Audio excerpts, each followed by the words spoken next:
Ito mga idol, magpapalit tayo ng shock absorber dito sa unahan. Kasi sobrang lambot na niya at pag dinidiinan natin yung unahan, nagbabounce na lang siya. Bali ito, tatanggalin natin tong wiper. Meron yan dito ang dalawang 14 na nut. Tatanggalin natin yan, cover na yan. Tapos ito ang plastic na cover. Itong plastic na rubber, yan, tatanggalin natin yan. Tapos itong nut, tanggalin natin yan, 17. Tapos kontrahan natin ng 7mm na open.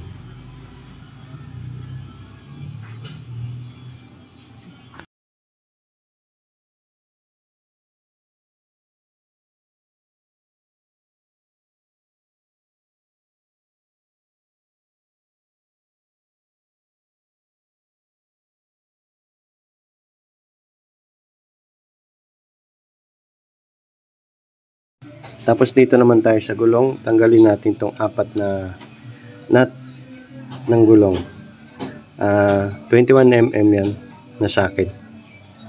Bali dito pala, depende pala sa inyo kung ano yung unahin nyo, kung yung gulong o dito muna sa baba tatanggalin o kaya dun sa taas.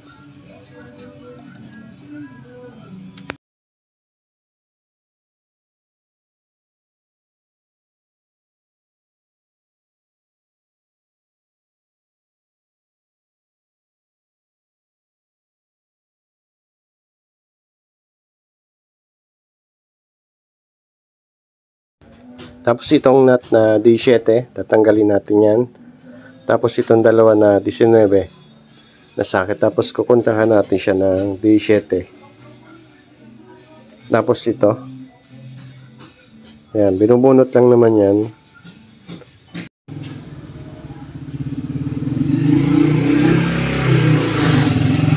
Tapos meron pa yan dito na G's. Ito. Tatanggalin din natin yan.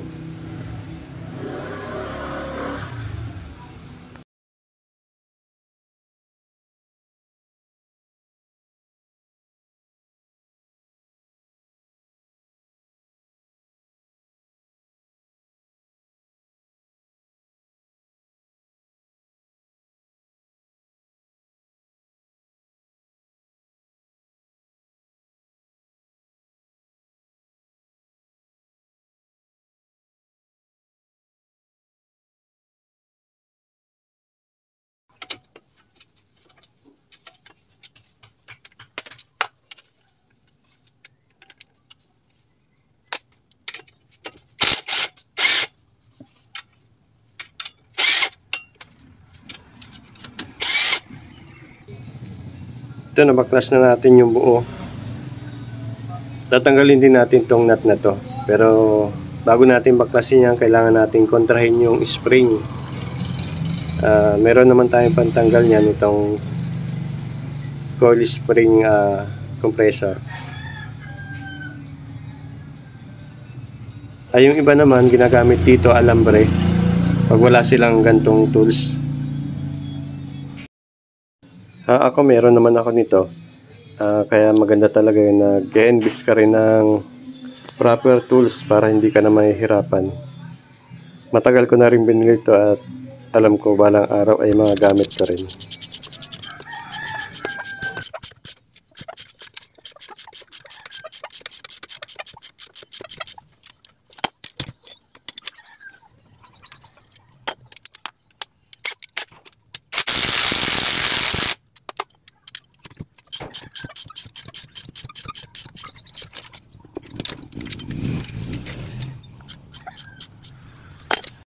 At pag medyo bumaba na itong spring at nagkaroon na siya ng clearance dito, pwede na natin tanggalin yung nut. 19 yan, so kontrahan ulit natin ng 7mm na open.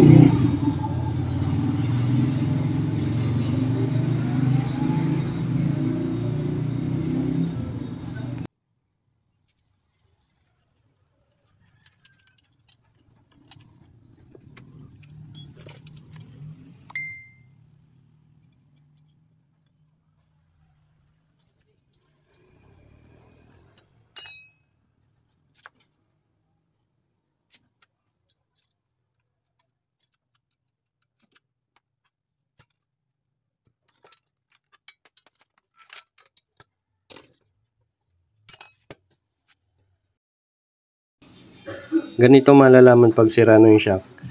Kailangan pag binaba mo yan, aangat din yan. Automatic siyang aangat. Pero mayroong mga shock na hindi umaangat. Pero ito, kailangan umangat yan. Tapos hindi na siya yung sobrang ganit. Kaya bibili na rin tayo ng bago nito. Tapos itong rubber, ililipat natin to sa mabibili nating bago.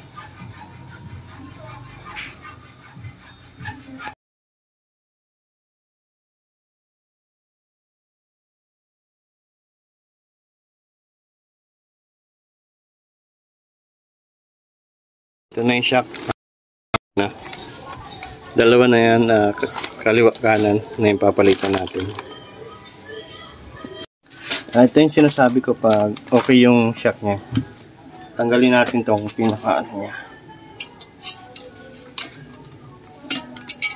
Ayan. Automatic tumataas siya.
Kailangan mahigpit yung tornilyo para hindi siya lumagatok.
Bali dito sa kanan, yun, napalitan na natin ng bago.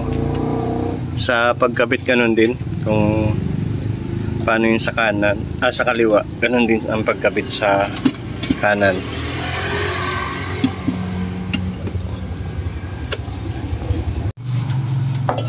Ito na yung dalawang shock na tinanggal natin.